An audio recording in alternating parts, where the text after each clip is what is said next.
늘 술에 취해 밤늦게 퇴근하는 한 남자가 있었습니다. 이 사람에게는 아주 못된 버릇 하나가 있었는데요. 술에 취해 퇴근하는 날이면 신발을 벗어 벽을 향하여 사정없이 집어 던지는 것이었습니다. 하루도 그러지 않고 허구한 날 밤늦게 쿵쿵, 그러니까 옆집에 살고 있는 젊은 부부가 견딜 수가 없게 된 것입니다. 그래서 어느 날 옆집 부부가 찾아와서 통사정을 했습니다. 꼭 잠이 들 만한 그 시각에 쿵쿵거리니까 도저히 견딜 수가 없습니다. 도대체 왜 그러십니까? 제가 술을 먹고 들어오면 나쁜 버릇이 하나 있는데 구두를 그냥 이렇게 벽을 향하여 사정없이 던지는 버릇이 있습니다.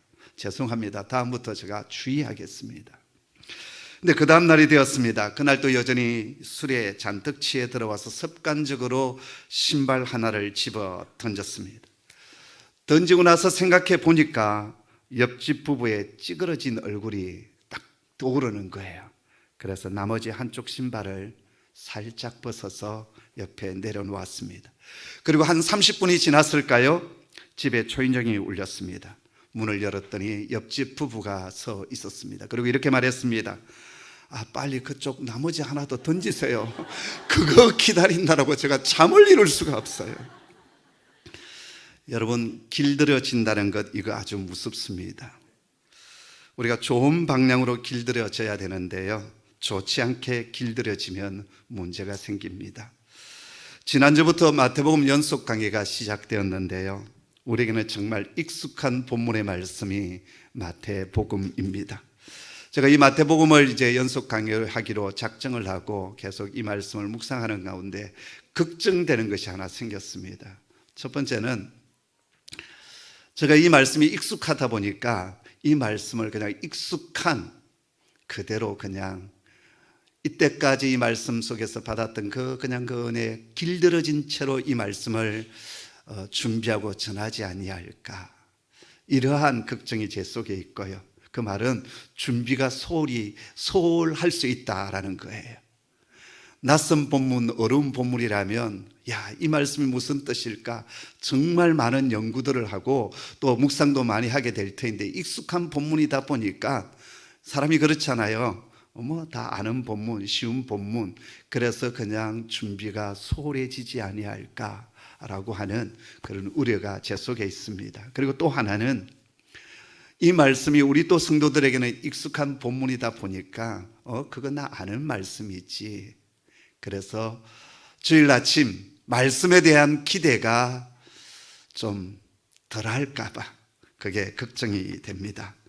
그러나 여러분, 오늘 이 마태복음의 본문의 말씀이 우리에게 길들여진 말씀이 아니라 늘 신선한 새로운 말씀으로 들려지기를, 또 그러한 사모하는 마음으로 이 예배의 자리로 나아오는 저와 여러분 되기를 주님의 이름으로 축복합니다. 지난 주일에 주님은 한 분이시고 그분의 삶도 하나인데 왜 4개의 복음서가 필요하냐, 거기에 대해서 말씀을 드렸습니다. 4개의 복음서에는 각각 주안점과 전하고 싶은 메시지의 특징이 있다고 했습니다. 마가는 종으로 오신, 이 땅에 종의 모습으로 오신 예수 그리스도를 기록하고 있습니다. 그리고 이 마가복음의 대상은 누구냐 하면 바로 로마 사람들, 그 로마인들에게 이 복음을 전하기 위하여 마가는 기술을 했어요. 누가는 예수 그리스도가 사람의 아들로 오심을 증거하고 있습니다. 인성을 입고 오신 예수 그리스도. 그리고 이 누가복음의 대상자는 누구였냐면 바로 헬라 사람들이었습니다. 그리고 요한복음은 우주적인 관점에서 예수 그리스도가 하나님의 아들이시다, 그것을 온 세상에 전하기 위하여 요한복음을 기록을 했습니다. 그렇다면 마태복음의 기록의 목적은 무엇인가? 또 이 복음서를 통해서 만나는 우리 주님의 모습은 어떤 분이신가? 마태는 지난 시간에도 말씀드렸듯이 자기 동족 유대인들에게 복음을 전하기 위하여 이 복음서를 기술했습니다. 그리고 이 복음서에 계시된 예수님은 유대인의 왕으로 오신 분, 만왕의 왕으로 오신 이 왕으로 오신 예수 그리스도를 증거하고 있습니다. 마태복음이 우리에게 정말 중요한 이유가 하나 있는데요. 그게 뭐냐면 마태복음은 구약 성경과 신약 성경을 이어주는 이 브릿지 역할, 다리 역할을 한다라는 거예요. 사실 마태복음보다 시기적으로 먼저 기록된 복음서는 마가복음입니다. 마가복음이 훨씬 더 앞서서 기록이 되어졌어요. 그런데 신약 성경의 첫 복음서가 마가복음이 아니고 마태복음으로 자리매김을 한 이유는 이 마태복음이 구약 성경과 신약 성경을 이어주는 아주 중요한 역할을 하기 때문에 그렇습니다. 만약 구약의 제일 마지막 책인 말라기서를 읽고 마가복음이나 누가복음 또 요한복음이나 아니면 다른 사도행전이나 로마서를 읽게 된다고 한다면 신약 성경을 우리가 이해하기가 상당히 어려울 것입니다. 그러나 마태복음이 이 구약과 신약을 이어주는 다리 역할을 하기 때문에 어렵지 않게 우리는 신약 성경을 읽어나갈 수 있고 이해할 수 있다라는 거예요. 자, 그렇다면 마태에게 계시된 예수님은 어떤 분이실까요? 바로 그것은 나사렛 예수가 구약에서 약속하여 주셨던, 선지자들을 통해서 말씀하여 주셨고 계시하여 주셨던 바로 그분 메시아시다, 그리스도시다, 바로 그것을 증거하는 책이 바로 마태복음입니다. 그래서 마태복음에서는 다른 복음서보다 구약 성경을 상당히 많이 인용하고 있습니다. 그리고 그 구약 성경을 인용한 뒤끝에는 이루려 하심이라고 하는 성취 구절이 늘 따라 나옵니다. 무려 15번이나 이 성취 구절이 나오고 있어요. 예수님께서 오심으로 구약의 이 모든 약속들이 이제 성취되었습니다. 이루어졌습니다. 그렇게 말하고 있다라는 거예요. 그래서 여러분, 마태복음의 첫 절도 이렇게 시작되고 있습니다. 우리 1절을 다시 한번 더 읽어볼까요? 함께 읽습니다. 아브라함과 다윗의 자손 예수 그리스도의 계보라. 아멘. 그리고서는 이스라엘의 족보가 계속 나오고 있지 않습니까? 오늘 우리가 마태복음 1장을 읽으면 상당히 인내가 필요합니다. 낯선 사람의 이름이 나오잖아요. 그것도 히브리 사람들의 이름이 쭉 열거되고 있습니다. 사실 그렇지 않습니까? 우리 조상들의 이름도 제대로 알지 못하는데, 여러분 정조부의 성함을 알고 계시는 분이 우리 가운데 얼마나 될까요? 고조부는요? 힘들죠? 그런데 지금 우리 고조부의 성함도 잘 알지 못하는데 낯선 이스라엘 족보를 우리가 읽어간다, 이거 쉬운 일이 아닙니다. 근데 여러분, 이 복음서를 처음 받았던 유대인들은 어땠을까요? 1장 1절부터 딱 읽는 순간 눈이 확 열리는 겁니다. 왜냐하면 바로 저들에게 익숙한 다윗 가문, 다윗의 그 족보, 왕의 족보, 이 메시아 가문의 족보가 쭉 기록되고 있기 때문입니다. 여러분, 당시에는 인쇄된 책이 없잖아요. 그래서 다 손으로 필사를 했어요. 그리고 지금처럼 이런 종이 지질이 없던 시절이었기 때문에 그 이전에는 파피루스라고 하는 저 나일강에서 나는 갈대를 이렇게 탁 찧어가지고 그것을 납작하게 마치 긴발처럼 그렇게 만들어서 이제 책을 만들었습니다. 근데 이건 바스라지기 쉬운 거죠. 보관이 쉽지를 않아요. 그러다가 이제 발견되어진 것이 양피지였습니다. 양의 가죽을 쫙 펼쳐서 그곳에다가 이제 기록을 하는 거죠. 그래서 책 한 권 가격이 상당히 비쌌습니다. 책을 하나 가지고 있다, 그것은 엄청난 부자였습니다. 근데 이 성경은 모든 사람들이 읽어야 되잖아요. 그래서 성경을 기술할 때 저자들은 이것을 통째로 암기할 수 있도록, 외울 수 있도록 그러한 마음을 품고 성경을 기록을 했다라는 말이에요. 그래서 여러분, 오늘 우리가 17절 말씀해 보았더니 예수님의 이 족보를 몇 대로 끊고 있죠? 14로 끊고 있습니다. 뿐만 아니라 당시는 이 아라비아 숫자가 없었어요. 1, 2, 3, 4라는 숫자가 없었습니다. 그러면 숫자를 어떻게 카운트했냐 하면 히브리어 알파벳에다가 우리로 보면 기역 1, 리언 2, 디귿 3 이런 식으로 알파벳에다가 숫자를 부여를 했어요. 자, 그런데 다윗이라는 이름을 보았더니 다윗의 이름이 숫자를 다 합했더니 그 알파벳의 숫자를 다 합쳤더니 14가 나왔습니다. 그러니까는 지금 마태는 그런 의도를 가지고 지금 이 족보를 기술하고 있는 겁니다. 사실 다윗부터 이스라엘 백성들이 포로로 끌려갈 때까지 오늘 17절에 보았더니 14대로 나누어 놓았지만 역대기나 열왕기에 나오는 그 이스라엘 족보를 이렇게 카운터해 보면 20대가 넘어갑니다. 그래서 족보를 축약하고 있어요. 빼버렸다라는 거예요. 그 이유는 이 14대로 끊으면서 바로 예수님은 다윗의 후손으로 오셨다라는 것을 지금 강조하고 있는 겁니다. 또 여기 우리 성경 본문 1절을 보면 아브라함과 다윗의 자손 예수 그리스도의 계보다 이렇게 되어져 있는데요, 헬라어 원문을 보면 그 순서가 아브라함보다도 다윗이 먼저 나오고 있습니다. 다윗의 자손이요 아브라함의 자손인 예수 그리스도의 계보 이렇게 되어져 있습니다. 자, 그래서 마태는 이 책을 통해서 예수님을 소개할 때 가장 먼저 그가 다윗의 자손이라는 것을 강조하고 있다라는 거예요. 아브라함보다도 더 그것을 강조하고 있습니다. 그 이유가 무엇일까요? 바로 예수님은 다윗의 혈통으로 오신 왕으로 오신 분이시다라는 거예요. 그분이 메시아다라는 것입니다. 사실 하나님은 사무엘하 7장 12절 이하를 통해서 다윗의 후손에서 영원한 왕 메시아가 오실 것을 예언하여 주셨습니다. 그리고 16절에서 내 집과 내 나라가 내 앞에서 영원히 보존되고 내 왕위가 영원히 경고하리라 그렇게 계시하여 주셨고 약속하여 주셨습니다. 유대인의 관점에서는 다윗의 자손에서 메시아 왕이 태어난다는 이 사실이 너무나도 중요한 하나님의 약속이었습니다. 그렇기 때문에 지금 로마의 압제 아래에서 살아가고 있는 그 당시 이스라엘 백성들은 끊임없이 메시아를 고대하고 기다리고 있었다라는 거예요. 그러한 이스라엘 백성들, 유다 백성들에게 메시아가 오셨다. 그분은 다윗의 혈통으로 오신 예수 그리스도다. 지금 마태는 그것을 증거하고 있습니다. 그래서 족보를 지금 이렇게 기술해 가고 있는 거예요. 뿐만 아니라 나사렛 예수가 다윗의 후손이라고 하는 이 모티브는요, 이 족보뿐만 아니라 마태복음 전체를 흐르고 있는 아주 중요한 사상 중에 하나입니다. 마태복음 9장에 보면 예수님께서 가버나움에서 12해 동안 헬루증을 앓았던 여인을 치유해 주는 사건이 있습니다.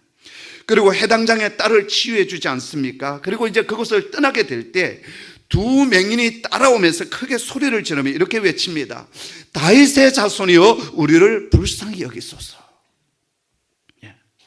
여기 다윗의 자손이여 우리를 불쌍히 여기소서라는 말은 당신이 메시아입니다. 구약에서 약속하여 주시고 예언하여 주셨던 바로 메시아입니다. 당신께서 나를 불쌍히 여겨주소서 그렇게 지금 부르짖고 있는 겁니다. 그리고 주님께서 이제 집에 계실 때 이 두 맹인이 예수님을 찾아서 집으로 옵니다. 그때 주님께서 내가 능히 이 일을 할 줄 믿느냐? 라고 묻습니다. 그때 이 두 맹인이 예 주님 그렇습니다. 저희가 믿습니다. 그러자 주님께서 그들의 눈을 만지시고 너희 믿음대로 되라 말씀하십니다. 그 시로 두 맹인이 깨끗이 나음을 입고 눈을 밝히 보게 되었습니다. 마태복음 15장에 보면 예수님께서 제자들을 이끌고 두로와 시돈 지역으로 올라가십니다. 이곳은 그 당시 이방인의 지역이었어요. 그런데 주님은 제자들을 데리고 이 이방인의 지역으로 가십니다. 그 지역으로 들어갔을 때 가나안 여인 하나가 크게 소리를 지르며 예수님께 나옵니다. 어떻게 소리 질렀는지 아십니까?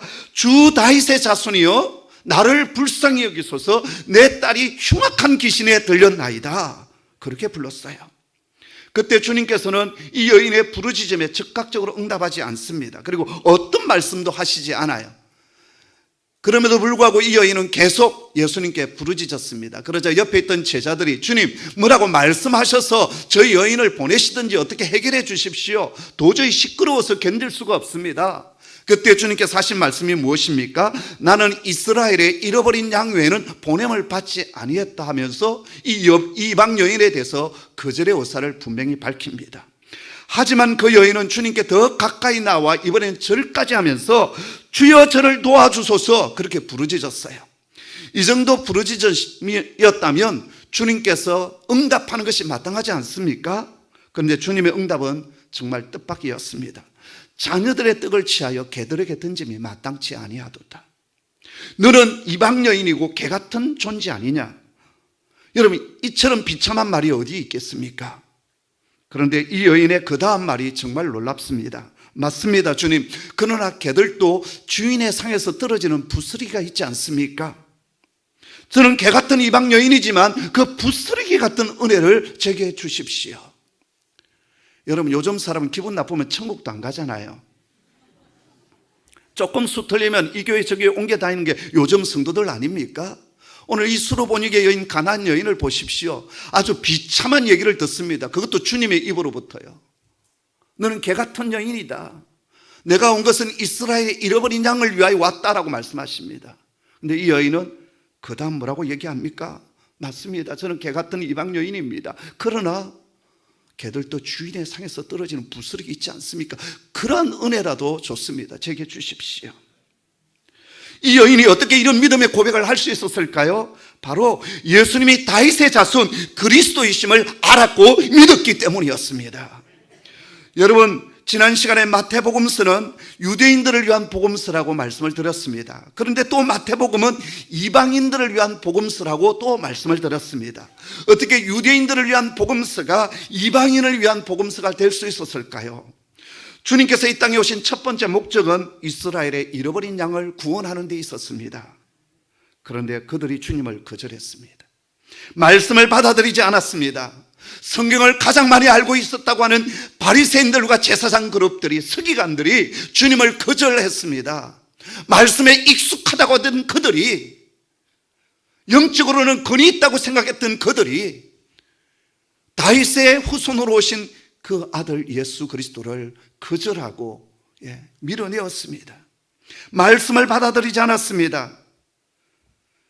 그런데 놀랍게도 보지 못하는 맹인의 입술을 통하여서 하나님의 은혜 바깥에 있다라고 여기는, 그래서 개같이 여기는 그 이방 여인의 입술을 통하여 예수님이 다윗의 자손 그리스도이심을 고백하게 하십니다. 그리고 그들에게 하나님의 은혜가 임합니다. 여자여 내 믿음이 크도다. 내 소원대로 될지라. 그시로 그 딸이 나음을 입지 않습니까? 성도 여러분, 오늘 우리에게도 이 믿음 있기를 원합니다. 내 믿음이 크도다. 내 소원대로 될지라. 우리의 삶에 얽혀있는 모든 문제도 해결되어지고 어둠의 권세가 떠나가고 노임을 받는 놀라운 역사가 임하기를 간절히 소원합니다. 어떻게 해요? 당신은 다윗의 후손, 나의 구세주, 나의 메시아로 오신 분이십니다. 그 믿음의 고백을 하며 그분을 진정으로 따르게 될 때, 그럴 때 하늘의 놀라운 기적의 역사가 우리 가운데 임하게 될 줄 믿습니다. 마태복음 20장을 보면 또다시 두 맹인이 등장을 하는데요, 예수님께서 십자가를 지시기 위하여 이제 예루살렘으로 올라가고 계셨습니다. 그리고 그 마지막 동네가 여리고였습니다. 여리고에서 예루살렘까지 직선거리로 한 30km 정도 되거든요. 장정이 하루 정도 걸을 수 있는 거리가 30km예요. 그 당시, 지금도 산티아고 길도 하루에 한 30km 정도 평균적으로 걷게 되어 있어요. 좀 걸음이 빠른 사람은 35km 걷기도 하고요. 요즘 젊은 친구들은 힘이 빠지는지 잘 못 걷더라고요. 한 20에서 25km 걸고 헤헷거리고 앉아 있어요. 그리고 저녁에 이제 바에 앉아가지고 술 마시고 친구들 만나고, 이게 요즘 산티아고를 걷는 젊은이들의 트렌드 같아요. 예나 지금이나 장정 한 사람이 이렇게 하루 동안 걸을 수 있는 거리가 30km예요. 아마 주님은 아침 일찍 여리고를 출발하신 것 같습니다. 자, 그런데 주님께서 지나가신다는 얘기를 들었던 두 맹인이 어떻게 합니까? 주여 우리를 불쌍히 여기소서 다윗의 자손이요, 이렇게 외쳤습니다. 여기도 다윗의 자손이라고 고백하지 않습니까? 사람들이 잠잠하라고 꾸짖었지만 두 맹인은 이 믿음의 고백을 멈출 수가 없었습니다. 주여 우리를 불쌍히 여기소서 당신은 다윗의 후손입니다. 그때 주님은 가시던 걸음을 멈추시고 너희에게 무엇을 해주기를 원하느냐라고 물었습니다. 네 주님, 우리가 보기를 원합니다. 우리가 보기를 원합니다. 내 사랑하는 가족의 얼굴을 보기를 원하고 이 아름다운 하나님의 세상 제가 보기를 원합니다. 주님은 그들을 불쌍히 여기시고 그들의 눈을 만져주십니다. 그러자 그들이 곧 보게 되어서 그때로부터 주님을 쫓았다라고 성경은 기록하고 있습니다. 오늘 이 시간에도 우리가 예수님을 한 위대한 선생님으로 만나는 것이 아니라 하나님께서 약속하여 주신 그리스도이심을 고백하는 그런 은혜가 있기를 원합니다. 그것을 주님은 기뻐하십니다. 그리고 내 믿음이 크도다, 내 소원대로 될지라 기적을 베풀어 주실 줄을 믿습니다. 예수님께서 나귀를 타고 예루살렘 성으로 입성할 때였습니다. 수많은 사람들이 앞서거니 뒤서거니 하면서 주님을 따랐습니다. 그때 누군가가 자신의 겉옷을 벗어서 주님 가시는 그 길가에 펼쳤습니다. 그리고 종려나무 가지를 꺾어서 찬송하기 시작했습니다. 호산나 다윗의 자손이여 찬송하리로다. 바로 마태복음 전체를 관통하고 있는 주제가를 주님께서 십자가를 지시기 위하여 예루살렘으로 입성할 때 예루살렘 거민들이 불렀던 찬송이었습니다. 그렇습니다. 마태복음을 관통하고 있는 하나의 주제, 예수님은 다윗의 후손 그리스도다라는 것입니다. 그래서 여러분, 우리 모두는 이 마태복음을 통해서 약속의 성취로 오신 예수 그리스도, 다윗의 후손으로 오신 예수 그리스도를 새롭게 만나셔야 합니다. 뿐만 아니라 가나안 여인이 고백했듯이, 두 맹인이 고백했듯이, 수많은 예루살렘 거민들이 찬송하며 고백했듯이 우리 또한 입술을 열어서 주 다윗의 자손이여 호산나 찬송하는 하나님의 사람들이 되기를 주님의 이름으로 축복합니다. 하나님은 이러한 고백을 기뻐하셔요. 그리고 그런 자에게 당신의 임재를 허락하여 주십니다. 그 다음 마태는 예수님을 아브라함의 자손으로 소개하고 있습니다. 우리가 잘 아는 대로 아브라함은 갈대아 우르에서 아버지 데라와 함께 우상을 만들어 팔고 우상을 섬기는 그런 가정이었습니다. 그런데 어느 날 하나님께서 아브라함에게 본토 친척 아비 집을 떠나라, 내가 너에게 지시할 땅으로 가라 말씀하여 주십니다. 하나님의 이 부르심 앞에 믿음으로 응답하여 떠나갔던 사람이 바로 아브라함입니다. 그래서 우리는 아브라함을 믿음의 조상이라고 하지요. 그리고 이 아브라함을 통해서 이스라엘의 민족을 세우십니다. 하나님은 믿음의 조상 아브라함에게 주셨던 축복의 말씀 하나가 있었어요. 내 씨로 말미암아 천하 만민이 복을 얻으리라. 여기선 내 씨는 1차적으로 이삭을 가리킵니다. 근데 이삭은 장차 오실 독생자의 예표요 그림자입니다. 우리 정영학 목사님이 지금 박사과정에서 논문을 쓰고 있는데요, 박사과정의 논문 주제가 뭐냐? 바로 이 이삭 속에 있는 이 독생자의 그림자 예표가 어떻게 예수 그리스도와 연결되느냐, 그 주제를 가지고 지금 논문을 쓰고 있습니다. 나중에 논문 다 쓰고 나면 그 논문 가지고 설교 한번 하라고 하였어요.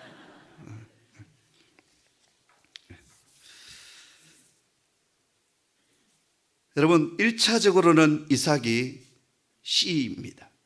그런데 2차적인 해석, 계시적인 해석이 무엇입니까? 바로 독생자 예수 그리스도를 가리키고 있다라는 거예요. 그래서 예수 그리스도를 통해서 모든 만민이 복을 받을 것이다, 이렇게 해석하면 되는 거예요. 자, 이렇게 마태는 1장 1절에서 예수 그리스도가 이 땅에 오심으로 말미암아 이 약속이 성취되었습니다. 그분은 아브라함의 후손이고 다윗의 후손입니다, 이렇게 선언하고 있습니다. 그래서 여러분, 마태복음의 기록 목적이 뭐냐? 간단합니다. 약속의 성취이신 예수 그리스도, 그분을 증거하는 것이 바로 이 마태복음의 기록의 목적입니다. 자, 그렇다면 오늘 우리는 마태복음을 어떻게 읽어야 할까요? 바로 하나님의 약속의 성취로 오신 예수 그리스도를 만나기 위해서, 또 고백하기 위해서, 그분을 통해서 내 안에 해결되어야 될 그 문제들을 안고 우리는 마태복음을 읽어야 됩니다. 주일 아침 이 마태복음의 말씀이 설교되어질 때, 이 마태복음 속에서 주님을 만났던, 다윗의 후손 예수 그리스도를 만났던 사람들 속에 임했던 그 기적의 역사, 그 치유 역사, 그 은혜의 역사가 저의 것이 되고 여러분의 것이 되기를 주님의 이름으로 축복합니다. 우리 가정을 움켜쥐고 있는 흑암의 권세가 떠나가는 축복이 있기를 원합니다. 병자가 치유되어지는 역사가 일어나기를 소원합니다. 잠자던 너부러져 있던 우리의 신앙에 다시 눈이 밝아지고 다리에 힘을 얻고 다시 일어서는 기적의 역사가 주일 아침 이 마태복음이 강해되어지는 순간순간마다 있기를 주님의 이름으로 축복합니다. 그 다음 오늘 우리가 이 말씀 속에서 하나 놀라운 은혜 하나를 발견하게 되는데요, 바로 하나님은 약속을 꼭 이루시는 신실하신 하나님이시다라는 겁니다. 민수기 23장 19절 보면, 저는 옛 개혁판을 암송을 했기 때문에 요즘 또 개정판을 자꾸 암송하려면 힘이 듭니다. 그래서 이전에 암송했던 구절을 그대로 저는 암송하겠습니다. 하나님은 인생이 아니시니 시건치 아니하시고 인자가 아니시니 후회가 없으시도다. 어찌 그 말씀하신 바를 행치 않으시며 하신 말씀을 이루지 아니하시랴. 할렐루야. 하나님은 아브라함과 약속하셨고 다윗과 약속하셨습니다. 그리고 허물 많은 이스라엘 백성들과 약속하여 주셨습니다. 그들이 잘하고 못하고 상관없이 일방적으로 약속해 주셨어요.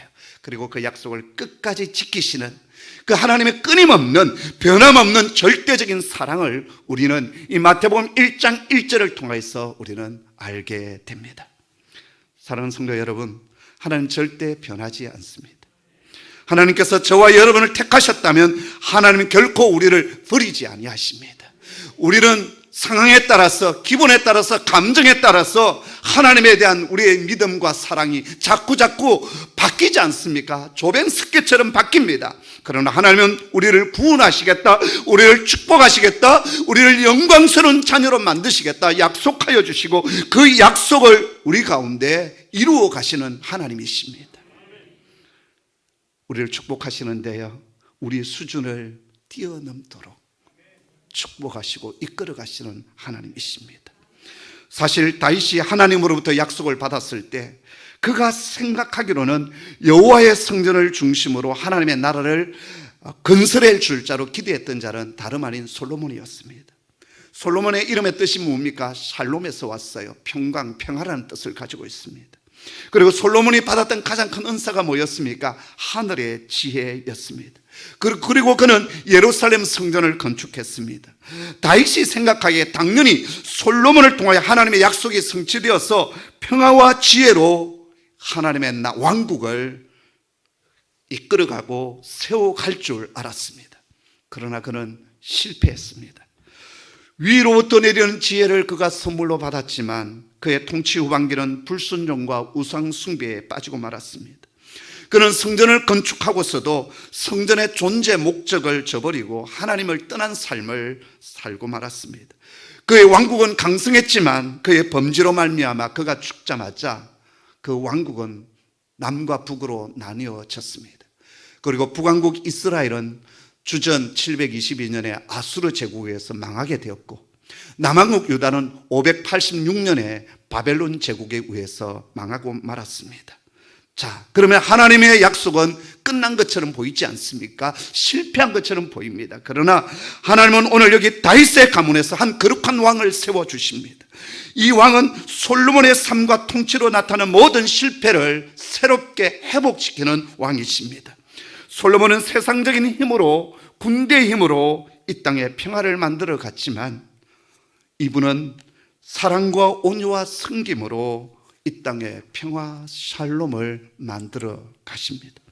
솔로몬은 결국 무너져 내린 성전을 건축했지만 이 왕은 결코 무너뜨릴 수 없는 성전을 우리 마음속에, 우리의 가정 속에, 이 땅 가운데 건축하고 계십니다. 솔로몬 왕국은 분열되고 결국 망하게 되었지만 하나님께서 보내신 이 왕께서 세우신 나라는 참 평강으로 영원하십니다. 바로 그 왕이 마태가 증거하고 있는 예수 그리스도이십니다. 이를 통해 우리가 하나님을 새롭게 발견하는 것이 있습니다. 하나님은 우리와 약속하신 것을 꼭 이루어 주신다라는 것입니다. 뿐만 아니라 우리에게 그 약속을 이루어 주실 때 최상급으로 가장 좋은 것으로 축복하여 주십니다. 성도 여러분, 지금 삶이 많이 힘들고 어렵지 않습니까? 그러나 약속에 신실하신 하나님을 향한 그 믿음만은 변치 않도록 하십시다. 가나안 여인이 도저히 이해되지 않는 주님의 말씀 앞에서도 끝까지 그 믿음의 태도를 버리지 않았던 것처럼, 그래서 내 믿음이 크도다, 내 소원대로 될지라, 그 놀라운 기적을 체험했던 것처럼 끝까지 주님을 신뢰해 나가는, 끝까지 주님을 바라보는 저와 여러분 되기를 주님의 이름으로 축복합니다. 기도하겠습니다. 아버지 하나님, 주일 아침 마태복음을 통해서 우리에게 주신, 또 약속하여 주신 말씀을 듣게 해주시니 감사합니다.